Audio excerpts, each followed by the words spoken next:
동쪽에 있는 관우의 묘지. 이제는 빈티지의 성지라 불리우는 곳. 이 거리에는 내 감각을 자극하는 미스테리가 하나 있다. 바로 길거리 토스트다. 길거리 토스트. 야채를 섞은 스크램블 에그를 패티이자 토핑으로 삼은 한국식 토스트. 이 흔하디 흔한 토스트 속에는 사실 만든 이의 천재적인 발상이 숨어있다. 바로 접기다.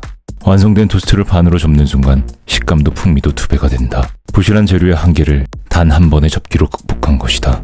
이 단순한 동작이 담긴 용기와 발상의 전환은 마치 달걀을 깨서 불가능을 가능으로 만든 콜럼버스가 떠오른다. 하지만 길거리 토스트에 대한 세간의 인식은 가볍다. 추억의 간식 혹은 저렴한 간식. 맛있다고는 생각하지 않는다. 과연 그럴까? 이 동묘에는 구제 노점과 함께 세월의 무게를 견뎌낸 길거리 토스트 노점이 즐비하다. 이곳에서 오랜 시간 길거리 토스트를 구워온 사람들의 실력이 가벼울 리가 없다. 하지만 알려져 있지 않다. 조사가 필요하다.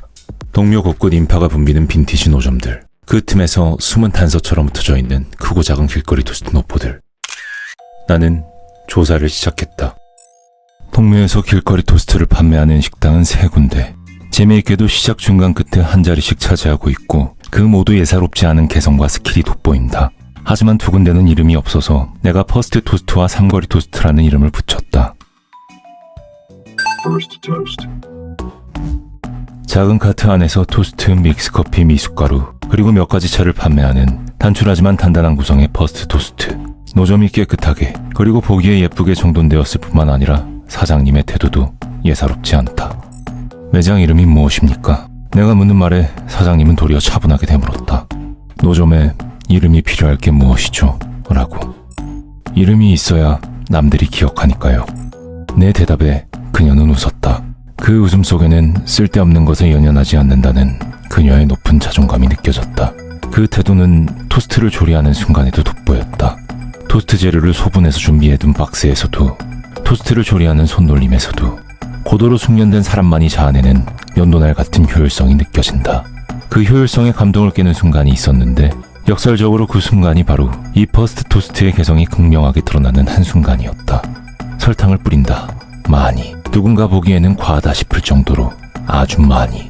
그래서 개성적이다. 그렇게 설탕을 뿌리는 순간 확신했다. 이 토스트는 맛이 없을 수가 없겠구나. 그녀는 숙련된 솜씨로 토스트를 완성하고 그것을 담은 컵에 키친타월 한 장을 겹쳐 서비스했다. 그 순간 겹쳐진 건 단순히 종이 한 장뿐만이 아니었다. 그래서 내 기대감은 정점에 달했다. 그렇다면 맛은 어떨까? 퍼스트 토스트의 길거리 토스트는 우리가 흔히 아는 길거리 토스트 맛과 프렌치 토스트 맛 그 사이 어딘가의 맛이다. 계란 부침에 섞인 당근과 야채의 달달함이 설탕의 단맛을 자연스럽게 보완했고 여기에 케첩이 적당한 감칠맛과 신맛을 가미했다. 아주 맛있지는 않지만 먹는 맛에 보는 재미가 더해져 만든 이의 개성을 아주 잘 느낄 수 있는 프렌치 토스트풍의 훌륭한 길거리 토스트다. 단 한 가지 아쉬운 점이 있다면 그것은 바로 이 노점에 이름이 없다는 사실이다. 사람들은 이름 없는 것의 의미를 이해하지 못한다. 그러나 이곳은 이름 없이 사라지기엔 너무나 아까운 노점이다. 그래서 이름을 붙이기로 마음먹었다. 동묘의 시작점에 있는 토스트 노점. 그 이름은 퍼스트 토스트다.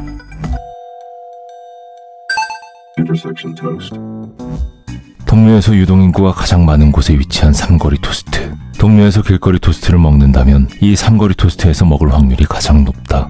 매대 뒤로 쌓인 무수히 많은 계란판, 바쁘게 움직이는 4-5명쯤 되는 직원. 이곳은 목이 좋은 만큼 장사가 잘 될 뿐만 아니라 장사를 참 잘한다. 미리 붙여놓은 계란부침, 끊임없이 몰려드는 주문을 동선 낭비 없이 처리하는 완벽에 가까운 직원의 손놀림. 그래서 이 삼거리 토스트는 구경하는 재미가 있다. 그렇다면 맛은 어떨까? 평이한 맛. 보는 재미에 비해 먹는 재미는 그다지. 있어야 할 게 겨우 들어간 토스트여서 다소 싱겁고 퍽퍽하다. 하지만 가격이 고작 1,000원이다. 1,000원이라는 가격을 고려하면 저렴한 가격과 빠른 서비스를 중시하며 맛을 다소 희생한 것 같다는 생각이 자연히 든다. 그래서 이곳은 음료가 옵션이 아니라 필수다. 커피나 미숫가루와 함께라면 그 퍽퍽함과 부족함 간의 아쉬움이 한 번에 해결된다. 다시 말해 음료 1,000원, 토스트 1,000원, 2,000원을 써야 메뉴의 맛이 완성되는 구성인 것이다. 그래도 1,000원이니까 라는 말이 자연히 생각나는, 그러나 1,000원이니까 맛은 아쉬워도 괜찮지가 아니라 1,000원이어도 이렇게 맛있다니라는 감상이면 더 좋았을 텐데. 하지만 직원의 숙련된 조리 실력을 보고 있노라면 먹는 재미와 아쉬움은 금방 잊어버리고 만다. 동묘 시장이 끝나는 경계에 에브리데이 토스트가 있다. 깔끔한 조리대, 정갈한 커피 셀프바, 붐비는 손님들. 이 에브리데이 토스트에서도 빛나는 건 단언컨대 사장님의 숙련된 솜씨다. 아주 정교한 손놀림으로 토스트를 만들더니 철판에 남은 기름기를 빵 한 조각으로 쓱 닦아내버리는 모습. 그 모습을 잠시라도 바라보고 있으면 마음속에 자연히 한 가지 생각이 든다. 이 집도 맛이 없을 수가 없겠구나. 에브리데이 토스트는 야채가 당근, 양파, 양배추, 애호박으로 종류별로 가장 푸짐하고 계란을 스크램블할 때 마가린을 블록채로 듬뿍 얹는 것이 특징이다. 이런 시도에서 길거리 토스트의 한계를 극복하려는 계산이 잘 느껴졌다. 길거리 토스트에서 계란 부침은 햄버거의 패티 같은 존재다. 하지만 이 계란 부침은 단독으로 패티 역할을 하기에는 지방 맛과 식감이 다소 아쉬운데 에브리데이 토스트는 마가린과 다양한 야채를 활용해서 이 두 가지 단점을 동시에 보완하려는 시도를 하고 있는 것이다. 각 재료의 최대치의 맛을 뽑아내는 고도로 정제된 기술이 매우 돋보인다. 그렇다면 맛은 어떨까? 에브리데이 토스트는 길거리 음식의 한계를 극복하려는 의도를 결과물로 완벽히 구현했다. 그 여운에 사로잡히느라 메모에 다른 말을 덧붙이지 못했다. 한계를 넘어선 길거리 음식에는 뜻밖의 감동이 있다. 저렴한 재료라는 태생적 한계를 극복한 수준 높은 길거리 음식은 만든 이의 철학이 고도로 숙련된 기술을 통해 정확하게 느껴진다.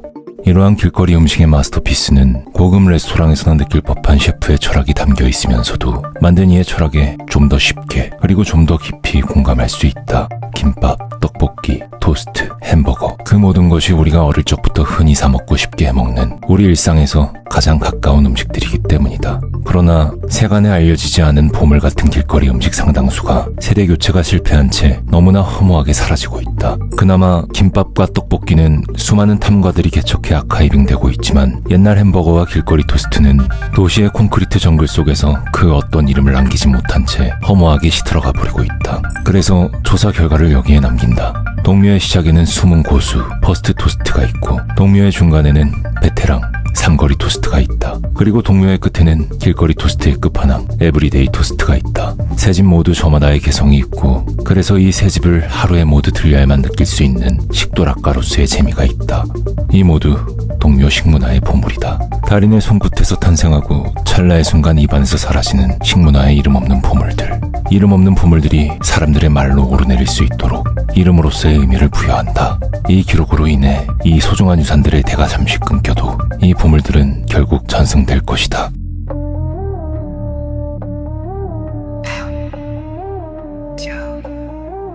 문이